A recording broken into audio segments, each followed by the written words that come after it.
안녕하세요. 저는 워킹맘으로 열심히 살아가고 있는 40대 후반의 여자입니다. 예전에 화제가 되었던 드라마에서 여주인공이 말했던 대사가 생각이 나는데요. 힘든 일을 거쳐 가장 완벽하다고 생각했던 순간에 더 큰 파도가 몰려온다는 대사였죠. 저도 이제야 좀 안정적인 삶을 살게 되었고 이대로 가면 행복이 계속될 거라고 생각했던 때에 일생일대의 사건을 경험하게 되었답니다. 지금은 다시 안정을 찾고 살아가고 있지만 가끔씩 그때를 생각하면 몸서리가 치네요. 저의 이야기를 한번 들어봐 주시겠어요? 저는 대학교를 졸업하자마자 운이 좋게도 면접에 통과해서 나름 괜찮은 기업에 합격하게 되었어요. 워낙 업무량이 많아서 30 초반까지 정말 일에만 파묻혀 살았던 것 같아요. 사실 연애에도 별로 관심 없어서 연애도 거의 하지 않았답니다. 야근이 잦아서 거의 회사 동기들과만 지내다 보니 비슷한 나이대라 그런지 똘똘 뭉쳐 다니게 되더라고요. 동기 무리 중에 저보다 3살 많은 남편도 있었는데 제가 피곤하다고 하면 커피도 사다 주고 회식 끝나면 일부러 집에도 데려다 주면서 친절하게 대해주더라고요. 그래서 점점 호감이 생기게 되었고 서로 자연스럽게 사귀는 사이가 되었답니다. 저는 회사 사람들 몰래 연애를 하고 싶었지만 남편이 초반부터 너무 티를 내는 거예요. 그래서 얼마 되지 않아 동기들이 다 알게 되었고 어느새 공식 커플이 되었죠. 미래에 어떻게 될지도 모르는데 함께 회사에 다니니 상사들도 자꾸 농담을 하고 동기들도 눈치를 주기 시작하더라고요. 너무 불편해서 남편에게 둘 중에 한 명이 이직하지 않으면 이 관계를 끝내겠다고 엄포를 놓았죠. 남편도 저에게 푹 빠져 있을 때라서 열심히 다른 곳을 찾아보더라고요. 결국 비슷한 조건의 기업으로 연봉도 좀 더 높여서 이직에 성공하더라고요.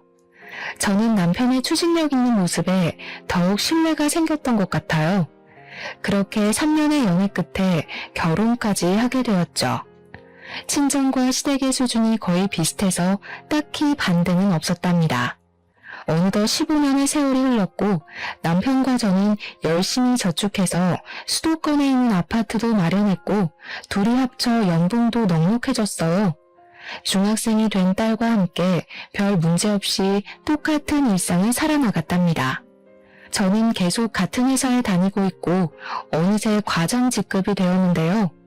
워킹맘으로 살면서 그만두고 싶었던 순간이 몇백 번은 되었죠. 특히 아이가 초등학교 들어갔을 때는 너무 힘들어서 사표 내기 직전까지 갔었답니다.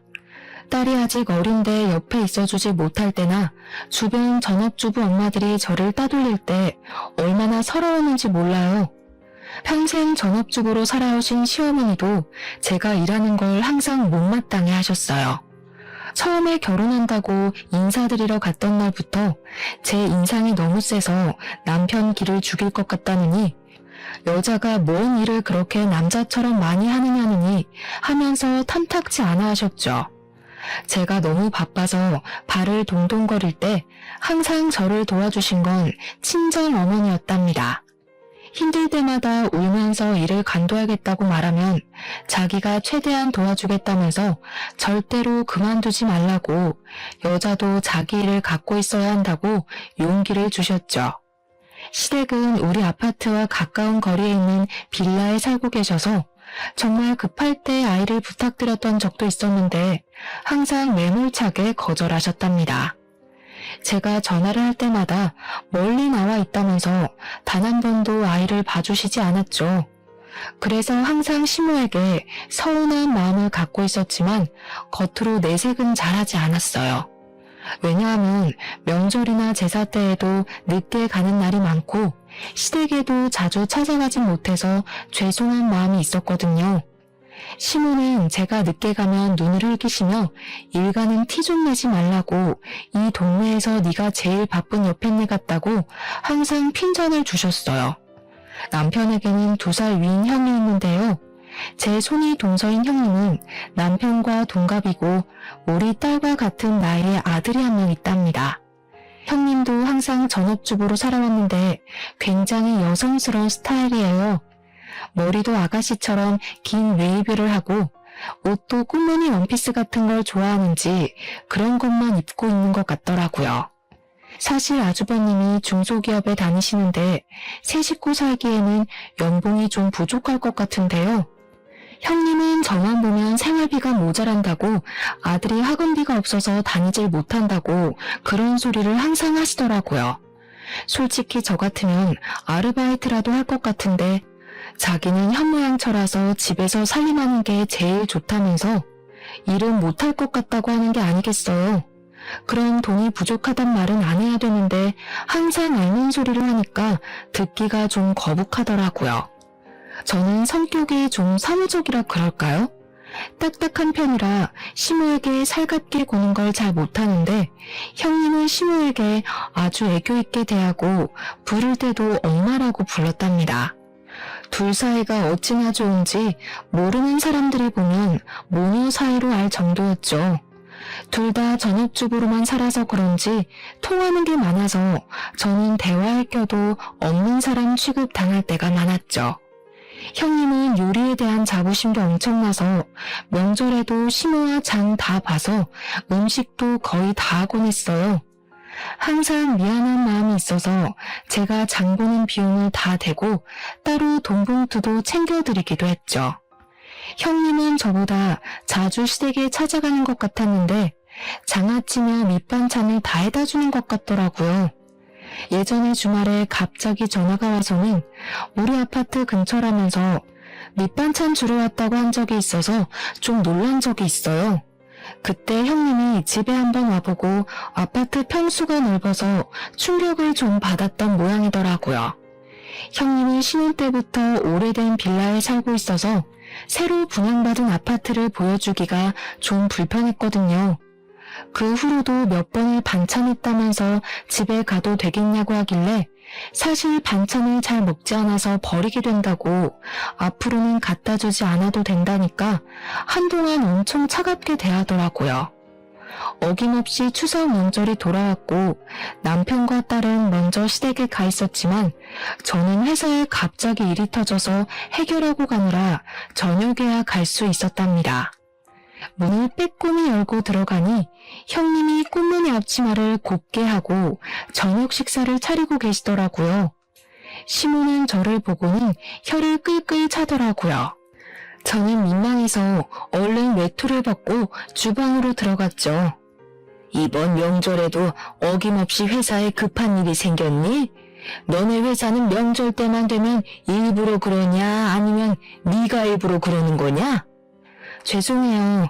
공교롭게 명절 때랑 결제하는 시기가 비슷해서 일이 많네요. 제가 이거 할까요? 됐다. 누구 말 맞다나 다된 밥상에 숟가락만 얹으려고? 난 너처럼 염치가 없는 애는 살다 처음 본다.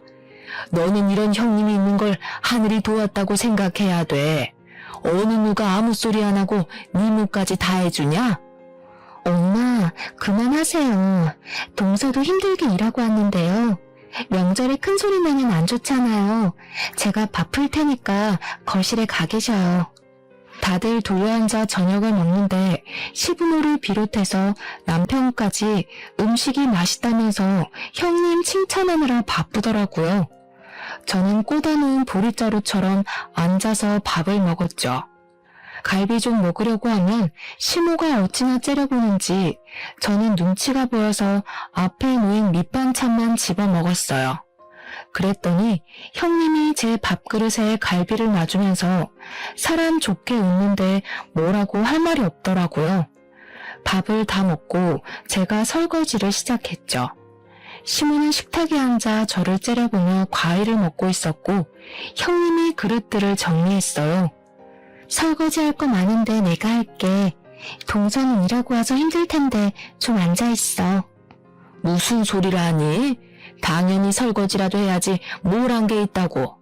너는 명절 내내 밥 차리고 설거지해라. 친정 갈 국민은 접어두고. 어머니, 그래도 친정은 가야죠. 이런 말씀까진 안 드리려고 했지만 제가 못하는 만큼 금전적으로 채워드리려고 노력하잖아요. 그리고 음식하기 힘드시면 요즘엔 사다 먹어도 맛있어요. 송편도 전도 사 먹는 게 더 돈도 절약되고요. 아이고, 아주 돈 좀 번다고 유난 떨기는. 네가 그딴 말을 쉽게 내뱉는 걸 보니 평소에 우리 아들한테 어떻게 해먹이는지 환히 보인다. 너 반찬이며 뭐며 깡그리 사다 먹지? 요즘 젊은 사람들은 사다 먹는 사람 많아요. 물론 음식하면 그만큼 사랑과 정성이 들어가겠지만 바쁘면 사다가 먹어도 되죠. 넌 큰애 좀 보고 배워야 돼. 세상에 이번에 마늘장아찌는 또 얼마나 맛있게 담가다 줬는지. 여자가 이렇게 살림을 꾸리고 남편하고 애들 잘 먹이고 이런 데 신경을 써야지. 널 보면 내가 억장이 무너져. 우리 아들 불쌍해서. 저는 속이 부글부글 끓었지만 신호의 말에 대답하지 않고 묵묵히 설거지만 했답니다. 그때 갑자기 형님이 제 팔 위로 뜨거운 물을 확 붓는 게 아니겠어요? 저는 너무 놀라 악 소리를 질렀죠. 순간이었지만 형님이 저를 무표정으로 노려보는데 소름이 끼치더라고요. 그러고는 바로 호들갑을 떨며 제 팔에 찬물을 마구 부어주더라고요. 어머 미안해. 급하게 버리다 보니까 잘못 봤네. 화상 입은 거 아니야? 어떡해. 저는 괜찮다고 하고 계속 찬물에 팔을 대고 있었는데 빨갛게 부어오른 걸 보니 꽤 심한 것 같았어요. 남편에게 화상연고 좀 사오라고 말했더니 시무가 혀를 끌끌 차더라고요. 질질치 못해서 그새 또 사고를 치고 남편을 부려먹어? 내가 너만 보면 혈압이 올라. 그런데도 회사는 안 잘리는 거 보면 신기해. 동서가 좀 덤벙거리는 편인 것 같긴 해요. 민지도 보니까 너무 산만하더라. 엄마를 좀 닮은 것 같아. 아니면 엄마가 집에 없으니까 좀 불안정해서 그런 거 아니야? 네? 우리 민지가 산만하다는 말은 처음 들어보네요. 이젠 중학생이라 학원 다니기 바쁜데 엄마가 집에 있어도 만날 시간도 없을 시기죠. 민식이는 학원을 안 다니나 봐요? 우리 민식이는 그딴 데 안 다녀도 성적이 좋아. 학교 끝나고 엄마가 해주는 간식 먹고 집에서 숙제하고 그러는 게 최고지. 애들한테는 엄마가 옆에 있어야 되는 거야. 동서는 집에 있어 본 적이 없어서 잘 모르겠지만 어느 순간 확 비교될걸? 형님은 전업이라는 자부심이 대단한 건지 제가 못마땅한 건지 대화해보면 은근히 저를 깎아내릴 때가 많아서 기분이 좋지 않았어요. 저는 소파에서 핸드폰 게임을 하고 있는 민식이를 바라봤죠. 성적을 대충 아는데 우리 딸이 공부를 훨씬 잘하고 더 똑부러지거든요. 초등학교 고학년 때부터 차이가 나더니 중학생 되니 성적이 확 벌어지더라고요. 형님도 잘 알고 있으면서 저와 우리 딸을 은근히 깔아뭉개니 우습기도 하고 기분이 나빴죠. 저는 다음날 오후까지 억지로 시댁에 있다가 바로 친정으로 가버렸답니다. 제가 갈 채비를 하자 시모가 자기 말을 무시한다면서 네 형님 좀 보고 배우라면서 난리를 치더라고요. 형님은 친정 부모님이 안 계셔서 시댁에만 있거든요. 현관문을 나서면서 형님과 눈을 마주쳤는데 좀 오싹한 기분이 들었던 건 제 착각이었을까요? 그렇게 바쁘게 시간이 흘러갔고 어느 날 딸이 다니는 학원에서 전화가 왔더라고요. 자체 시험을 보고 소수 정예만 들어갈 수 있는 스카이반에 합격했다는 소식이었어요. 딸이 얼마 전에 그런 시험을 봤는데 반에서 1, 2등만 뽑히는 거라고 해서 될 거라는 기대도 하지 않았거든요. 막상 뽑히니까 정말 대견하고 기뻐서 남편에게 바로 전화해서 알려줬죠. 저녁에 좋은 식당 가서 셋이 외식하자고 약속까지 하고 다시 힘내서 일을 하고 있었는데 퇴근 시간쯤에 시모에게 전화가 왔더라고요. 오늘 저녁에 형님이 샤브샤브를 한다는데 양을 많이 사왔다면서 같이 먹자고 한다는 거였어요. 저는 약속이 있다고 거절했는데 시모가 막무가내로 오라고 화를 내는 거예요. 이미 남편에게도 오라고 전화를 했다면서 말이죠. 결국 울상이 된 딸을 달래가며 시댁으로 향했답니다.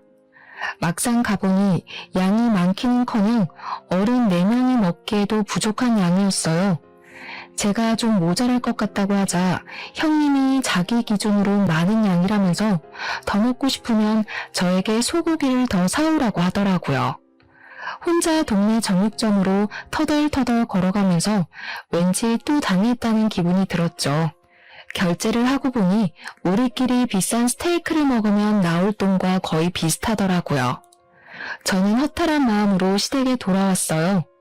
이미 형님이 준비한 고기는 다 먹었고 모두들 채소를 익혀 먹고 있더라고요. 근데 뭐 좋은 소식 없어? 축하해야 될 일이라든가. 저는 영문을 모르겠다는 듯이 형님을 바라봤어요. 형님의 눈이 쌀쌀맞게 변하더라고요. 민주학원에서 무슨 스카이반인가 합격했다며? 좋은 일을 왜 숨겨? 무슨 꿍꿍이 있어? 그건 어떻게 하셨어요? 지금 당신이 말했어? 대학 합격한 것도 아니고 그냥 학원에서 반 옮기는 건데 그걸 뭐 축하까지 받자고 말해야 되나요? 남편도 말하지 않았다고 하는데 그건 어디서 들은 건지 황당하더라고요. 형님이 재빨리 제 말을 가로챘답니다. 지금 어디서 들은 게 중요해? 동서는 우리를 한 가족으로 생각하긴 하는 거야? 어떻게 자기 자신만 생각해? 우리 민식이는 불쌍하지도 않아? 민식이는 학원 안 다녀도 집에서 숙제하고 공부 잘한다면서요. 엄마가 옆에서 봐주는 게 최고라면서요. 동서, 나를 얼마나 우습게 보면 이렇게 말대답을 또박또박해? 나 자네 형님이야. 내가 이렇게까지 말했으면 학원에 말을 해서 민식이도 좀 같이 할 수 있게 도와주는 게 당연한 거 아니야? 야, 너는 뭐가 잘났다고 손이 동서를 무시해? 민식이는 우리 집 장손이야. 장손이 잘 되게 도와주는 게 당연한 거지. 당장 민식이도 같은 반에 넣어서 공부시켜줘. 저는 학원에 이미 다니는 학생들만 기회가 있는 거라고 설명했지만 도무지 말이 통하지 않더라고요. 남편이 가만히 있다가 자기가 학원 등록해준다고 원할 때까지 다니라고 말을 하는 게 아니겠어요? 저는 놀라서 남편을 봤는데 저를 차갑게 외면하더라고요. 형님이 남편 말을 듣고는 저를 쳐다보면서 픽 하고 비웃더라고요. 근데 그게 순간이라 다른 사람들은 보지 못하는 것 같았어요. 머리끝까지 화가 났지만 더 있다가는 형님 머리채라도 잡고 싸울 것 같아서 화가 나서 딸만 데리고 시댁을 나와버렸답니다. 저는 당분간 시댁 연락도 받지 않기로 다짐했어요. 생활비 통장을 보니 조카의 학원비가 매달 빠져나가고 있는데 볼 때마다 화가 솟구치더라고요. 남편도 꼴 보기가 싫어서 대화도 많이 줄었는데 남편이 좀 변한 기분이 들었어요. 몇 달 전부터 헬스를 끊어서 다니는데 아주 열심히 하더라고요. 매일 저녁에 운동하고 샤워하고 왔다며 샴푸 냄새를 폴폴 풍기며 들어왔죠. 욕실에서 씻기 전에 우통을 벗고 자기 몸을 감상하지를 않나.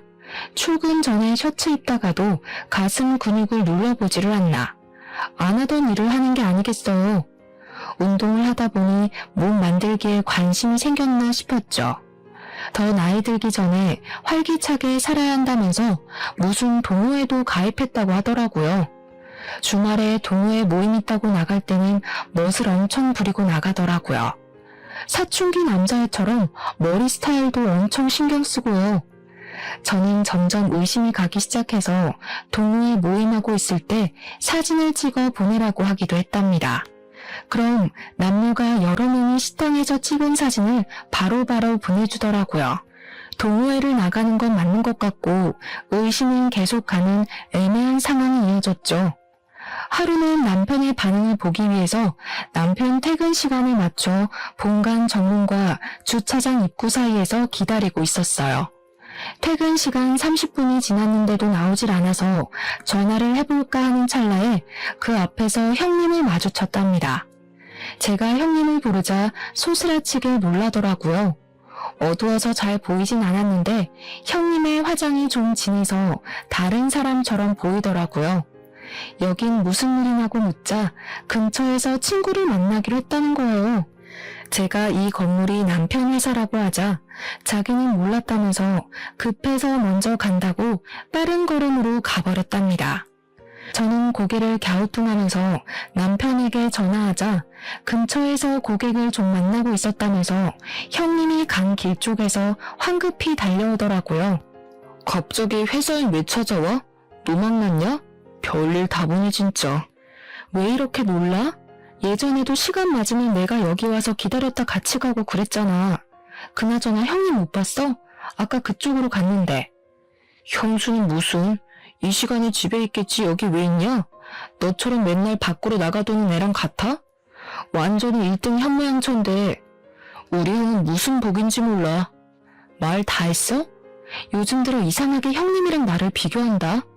아주버님은 오히려 나처럼 돈 잘 벌어오는 마누라 원할걸? 당신 혼자 벌면 이 정도로 살 수 있을 것 같아? 우리 엄마 말이 다 맞아. 너 진짜 그 돈으로 뭐든지 해결하려는 것 좀 고쳐. 내가 혼자 벌 테니까 그럼 네가 현수처럼 집에서 살림 좀 완벽하게 해봐. 나도 삼시세끼 따뜻한 집밥 좀 받아보자. 요즘에 남편이 형님과 저를 비교하는 말을 자주 하기 시작하더라고요.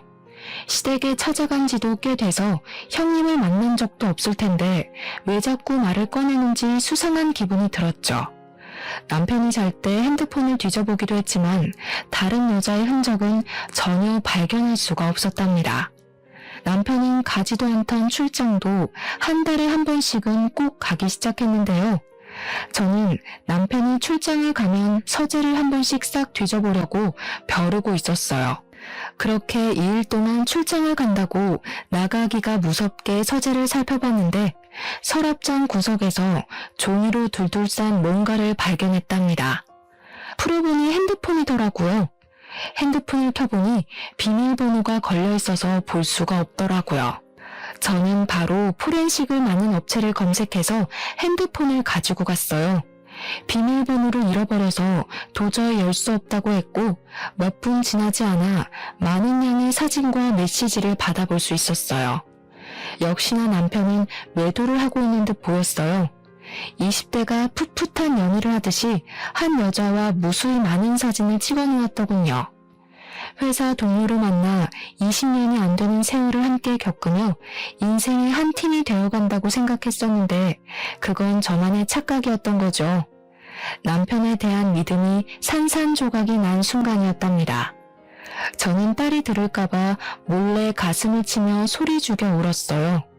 저는 남편을 용서할 수 없었기에 헤어지기로 결심했고 남편이 출장해서 돌아오기만을 기다렸죠.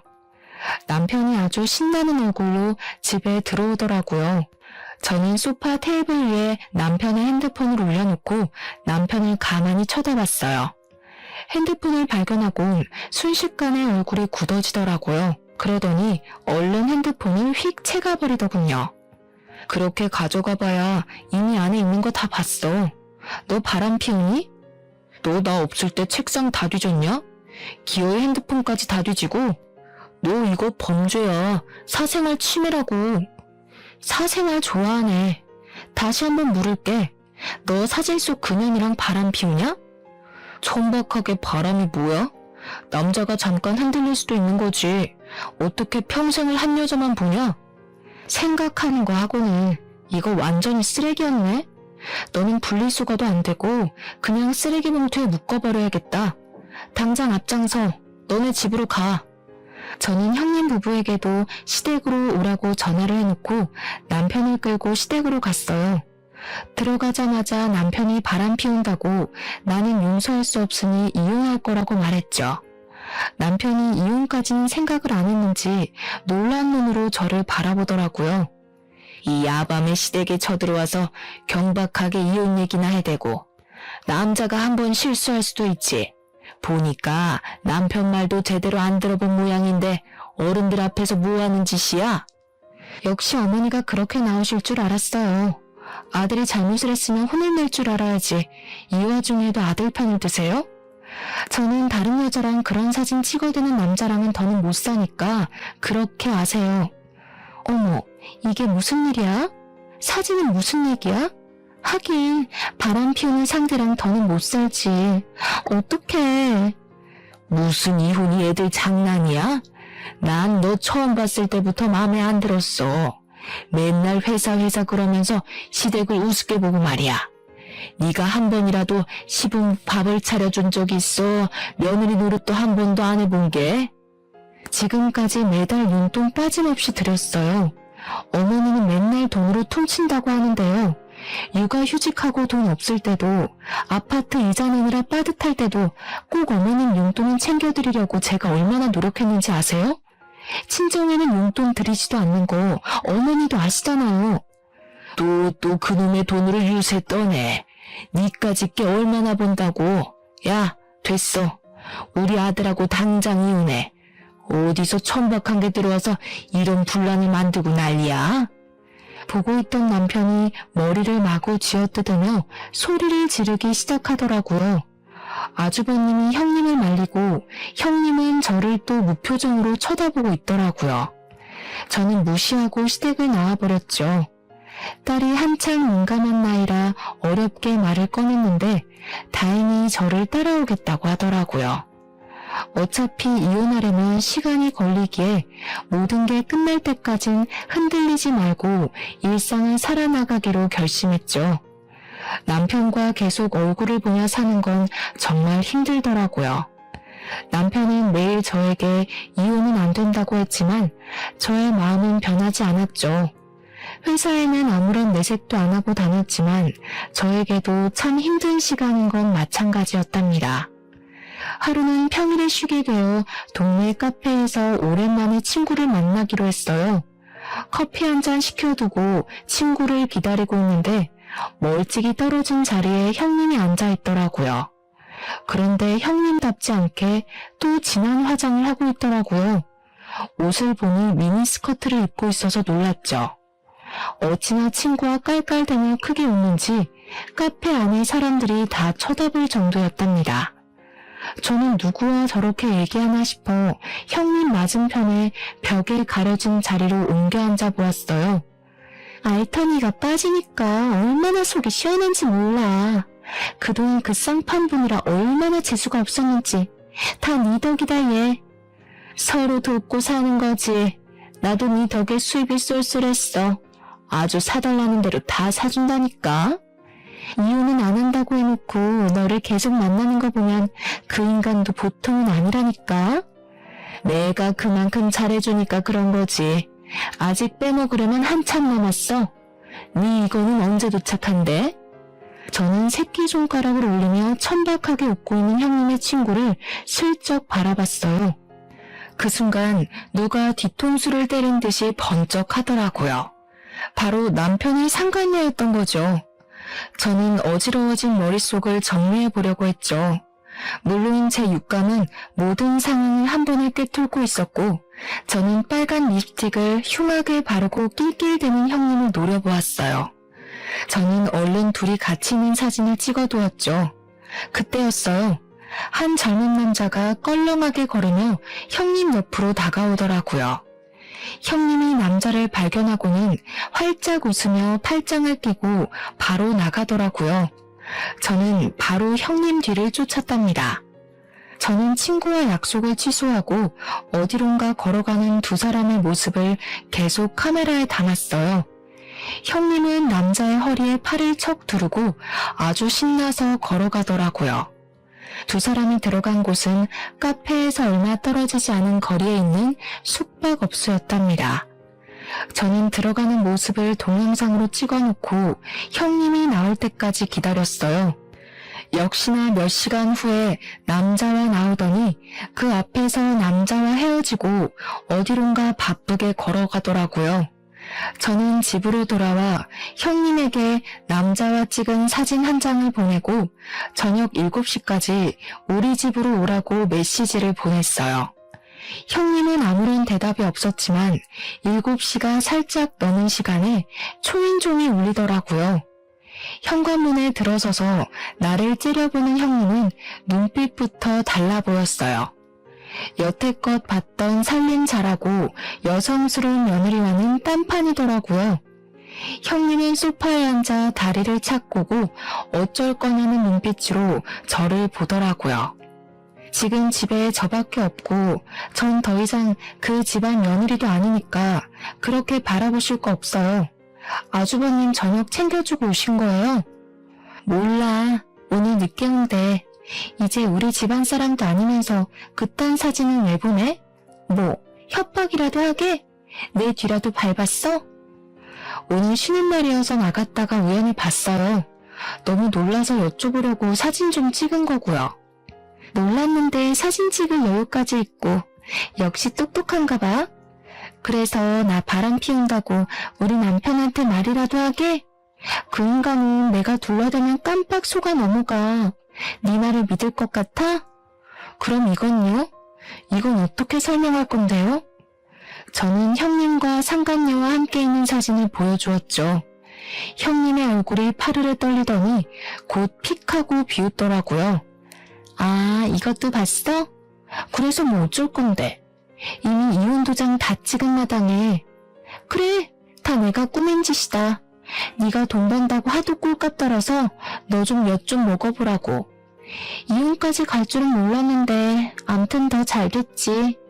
이젠 평생 네 면상 안 봐도 되잖아? 내가 싫다고 이런 짓을 꾸몄단 말이에요. 내 가정을 망가뜨리고 우리 딸 가슴을 아프게 하고. 진짜 제정신이 아니네요.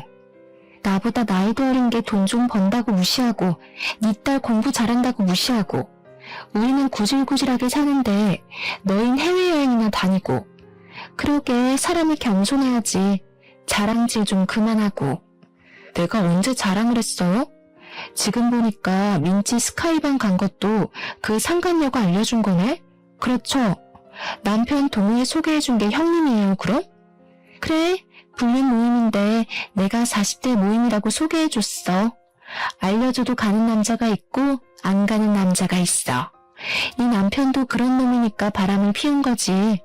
내가 뭐 둘을 한 방에 묶어놨겠니? 어차피 북치고 장구친 건 네 남편이야. 형님은 저를 비웃으면서 주머니에서 담배를 꺼내들더라고요. 그러고는 담배 연기를 저한테 훅 뿌려댔어요. 그때였죠. 방에서 시부모와 아주버님과 남편이 우르르 달려나왔어요. 그걸 본 형님 얼굴이 하얗게 질려서 담배를 툭 떨어뜨리더라고요. 시모가 대뜸 형님의 머리채를 잡고 흔들기 시작했죠. 아주버님도 형님의 뺨을 세게 때리고는 악 소리를 내며 절규를 하더라고요. 아주버님을 붙잡고 한탄하던 시모가 분이 안 풀렸는지 형님의 머리를 사정없이 때리더라고요. 형님은 소리도 못 내고 부들부들 떠면서 맞고만 있었죠. 감히 니까지 꽤 우리를 속여? 부모도 없는 거 불쌍해서 걷어줬더니만 아주 듣고 있으니 가관이네. 너 여태껏 몇 놈이랑 바람이 난 거야? 그것도 모르고 우리 불쌍한 큰아들 혼자 너 먹여 살리느라 그렇게 밤낮 없이 일하고. 인두껍을 쓰고 어떻게 이런 일을 벌일 수가 있어? 나 이혼시키려고 네가 작정하고 9년을 들이밀었단 말이야? 그것도 모르고 그 꽃뱀한테 여태껏 퍼준 게 얼마야? 네가 다시 다 돌려내. 네가 다 원상복구 해놓으라고. 남편이 형님 멱살을 잡고 거칠게 흔들다가 바닥에 철퍼덕 주저앉더라고요. 그러다가 제 다리를 잡고 애걸하기 시작했죠. 여보, 다 들었지? 저게 다 꾸민 일이라잖아. 솔직히 작정하고 들이대는데 안 당해낼 남자가 몇이나 되겠어?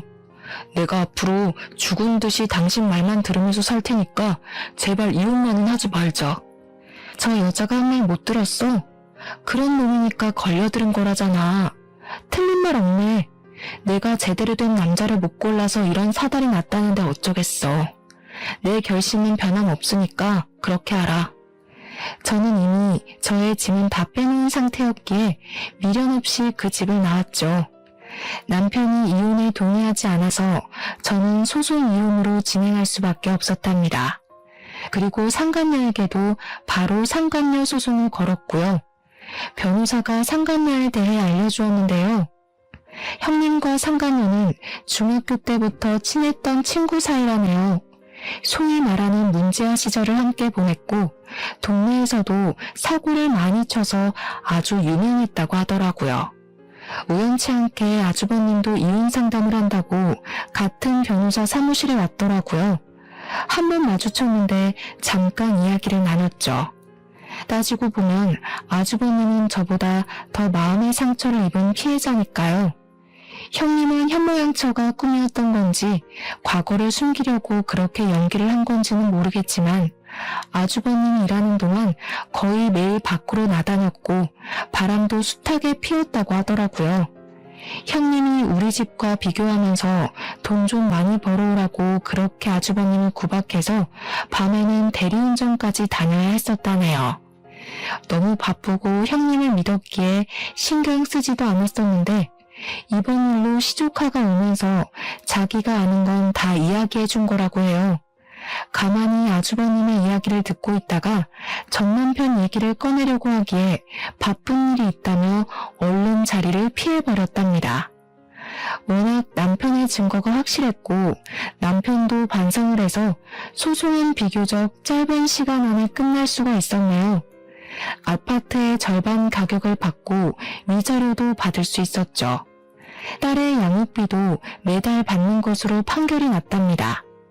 저는 남편에게 받은 돈과 직장인 대출을 받아서 딸과 둘이 살 자그마한 아파트를 얻을 수 있었어요.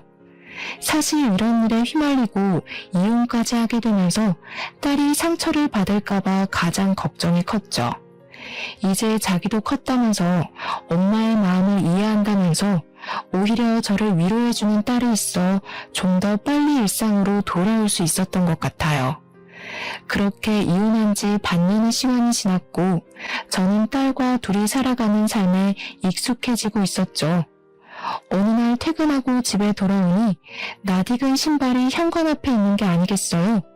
그리고 아주 커다란 짐가방이 놓여 있더라고요. 놀라서 들어가 보니 역시나 신우가 떡하니 앉아 있더라고요.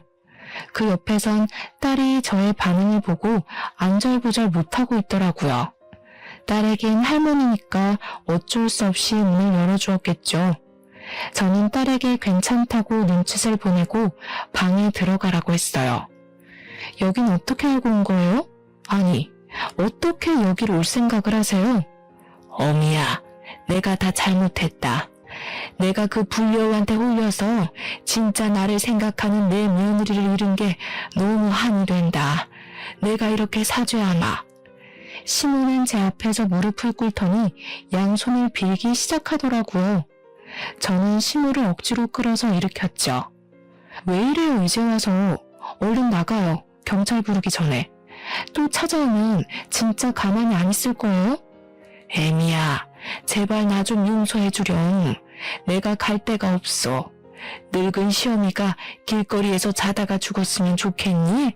아니면 딱 한 달만 여기서 좀 지나게 해다오. 응? 이게 무슨 말 같지도 않은 소리예요? 누가 내 시어머니야? 나 같은 며느리 필요 없다고 내칠 때는 언제고. 나가요, 나가. 내가 진짜 갈 데가 없어서 그래. 첫째가 이혼하고 일도 때려치우고 맨날 술만 마셔. 나만 보면 집안 살림 다 때려 부수고 나가라고 소리를 질러서 내가 집에 있을 수가 없다. 아이고, 내 신세야. 그건 제 알바가 아니에요. 저는 더 이상 그 집하고 얽혀있는 사람이 아니라고요. 이 더러운 가방 갖고 당장 나가요, 당장. 저는 시모를 있는 힘을 다해 문 쪽으로 밀었죠. 시모가 신발장을 붙잡고 엉엉 울면서 버티고 있는 걸 보니 어이가 없더라고요. 전 남편에게 바로 전화를 걸어서 당장 모시고 가라고 소리를 질렀답니다. 30분도 안 돼서 전 남편이 왔더라고요. 둘이 짠 건지 문을 열어주니 전 남편이 마구 비집으면서 결국은 거실까지 들어오는 게 아니겠어요. 오랜만에 본 전 남편은 회사도 다니지 않는지 더벅머리에 수염도 덥수룩하고 초췌한 얼굴을 하고 있더라고요. 전 남편은 조금 전에 시모마냥 제 앞에 무릎을 꿇고 손을 싹싹 빌기 시작했답니다. 여보, 제발 우리 다시 합치자. 내가 부모님이랑 형이랑 그 코딱지 같은 집에서 정말 죽지 못해 살아. 그 나쁜 놈은 형이 이혼소송 승소했는데도 형 돈을 다 가지고 튀었어. 우리 민지를 생각해서라도 나 좀 살려줘. 이혼한 뒤로 양육비는커녕 민지한테 전화도 한 번 안 한 게 무슨 아빠라고 내 딸 이름을 들먹여. 둘 다 이렇게 나온다 이거지? 전 남편의 행동을 보니 더하면 더했지 순순히 시모를 데려갈 것 같지가 않더라고요. 저는 동네 창피했지만 어쩔 수 없이 경찰을 불렀어요. 경찰들이 와서 남편과 시모의 팔을 잡고 달래며 문 밖으로 끌어내기 시작했답니다. 그때 경찰에게 잡힌 시모가 저한테 확 달려들면서 살려달라고 악을 쓰는 게 아니겠어요? 저는 너무 놀라서 뒤로 물러섰답니다. 아무리 봐도 정상적인 사람처럼 보이지가 않더라고요. 경찰이 시모와 이런저런 대화를 해보더니 아무래도 치매 환자인 것 같다고 말을 하더라고요. 저는 놀라서 전 남편을 쏘아봤는데 남편은 이미 다 알고 있었던 듯이 고개를 푹 숙이고 아무 말이 없더라고요. 시모는 아들 2명이 한꺼번에 이혼한 충격이 너무 컸는지 이상한 행동을 자꾸 하다가 결국 치매 판정을 받았다고 했죠.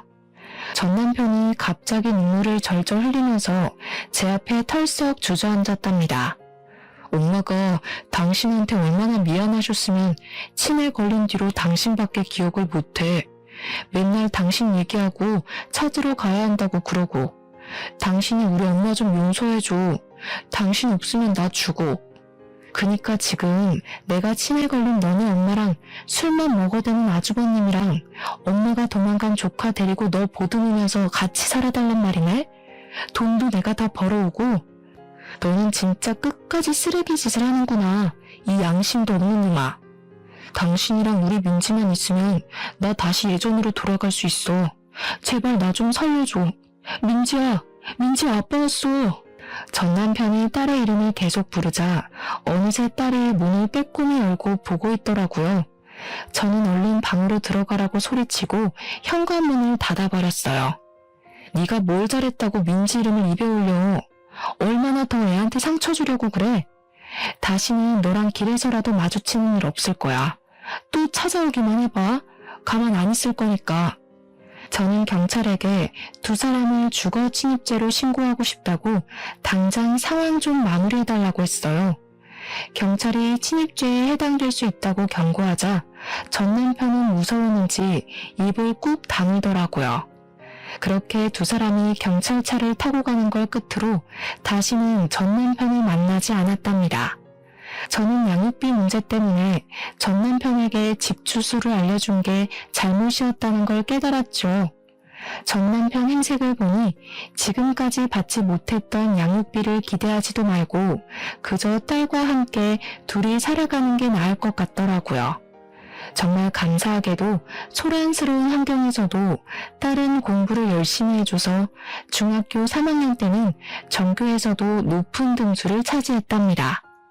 이제 고등학교를 입학해야 하니까 학군지로 알려진 곳으로 이사하려고 차근차근 준비를 했었는데요. 운이 좋게도 이사 가고 싶었던 아파트의 매물을 좋은 가격으로 얻게 되었어요.